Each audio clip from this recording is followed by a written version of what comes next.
I actually kind of thought I wouldn't be as nervous as Olympic trials, but the second we got out there, I was like, I'm gonna throw up. I'm like so sick to my stomach right now. This is horrible because, like obviously Olympic trials, it was, getting to this point and trying to make the team. But then it's like, okay, well now I'm at the Olympics, and so like I really got to do good now. But just to be able to compete at the Olympic Games and to, hit 4 events and do the best that I did was something that will last for me forever, and it'll just be, cool to be able to tell my kids one day that I went to the Olympics.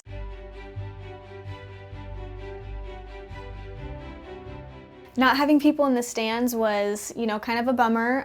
We had podium training before, so we kind of got used to it a little bit, and we were kind of like, oh, that wasn't bad, it kind of just feels like training. But then when like the meet started, it was kind of like, oh, we really need that to like get our adrenaline and to get pumped up, because that's what, kind of gets us going. And I'm glad that I was able to, calm myself down and just go out there and hit, 2 really good routines, especially on beam. I feel like that was just an amazing routine to, end the Olympic night on. I was last up on beam, so, everybody was done with the events, and I was like, man, I still have to go, so everyone's gonna be watching. I was like, oh no, this has to be good. So I feel like I handled the pressure pretty good, and yeah, it was seriously so cool. After finishing that beam routine, during qualifications, it was seriously, I was a little bit teary-eyed, but obviously, not as up or not as emotional as I feel like as Olympic trials on vault. I feel like that was just a moment that was just so intense, and I was like, this is either gonna make it or break it for me. But all the girls ran up and they were just so excited because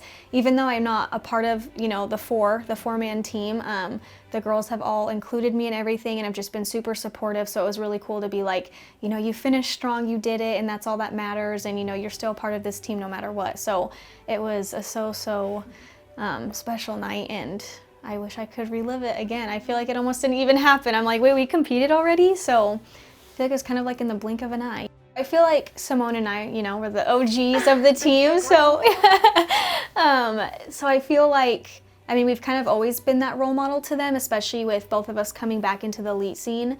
It's been really fun to me to like, because I've gone to so many meets, I've had all the experience, so I feel like I know kind of, what it takes. It's been really cool to, see the girls on the team come up to me, ask for questions, and then, Tom's always asking Simone and I to give advice, or just during workout, just trying to keep an uplifting, positive attitude and mindset, because it's really hard when we're gone, for 3 weeks away from home, and this training's brutal, and we're super stressed and all the anxiety. So I think it's really good to just, try to remember, like, if we weren't good enough, we wouldn't be here. So just do what we've been doing in the gym and just always be happy. I feel like you just got to enjoy this experience, So it's been really cool to be that role model to them and kind of be that mom, grandma figure. There's a lot of pressure being an Olympic athlete, and, just being out there, it was definitely a different kind of pressure. Even though I've gone to Worlds and have all the experience that I've done, it was seriously like, it was hard. Like, I don't know if I can do my routine right now. Do I even know what I'm doing?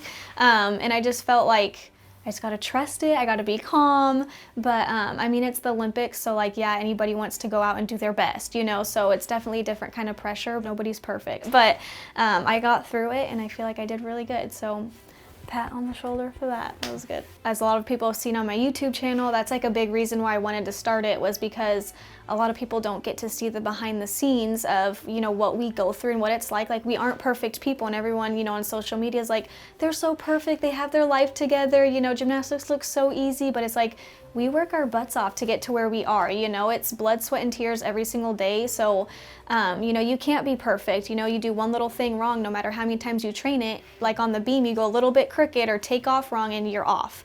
So, I think it's okay to not be perfect. Look at me this year. After everything I've been through, like even going to classics and championships, I had mistakes. We were kind of all over the place trying to figure ourselves out again.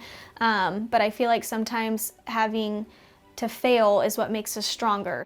I'm so excited for the next chapter of my life. I've always felt like there's more to gymnastics. So like whatever happens at this point, whether I make the Olympics or didn't, I was like, at least I tried, gave it one last shot.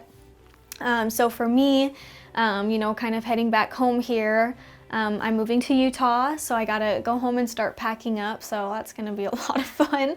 Then I have to finish my last year of school, so I'm almost done with that, but I am doing communications and journalism to do sports broadcasting, so I would kind of love to go into that kind of stuff, but I also kind of want to enjoy life for a little bit and vacation, and kind of just enjoy it for once, because I feel like I haven't really gotten to do that. I feel like anytime I have a vacation, I'm stressed, or I'm like, I gotta go back in the gym, like I'm gonna miss, you know, so much time that I need to be working on improving. So for me, I'm just really excited to have a life and then maybe start a family. There's obviously a lot of opportunities, I think, that are gonna be opening up now, which is super cool. So we'll just kind of see where life takes me.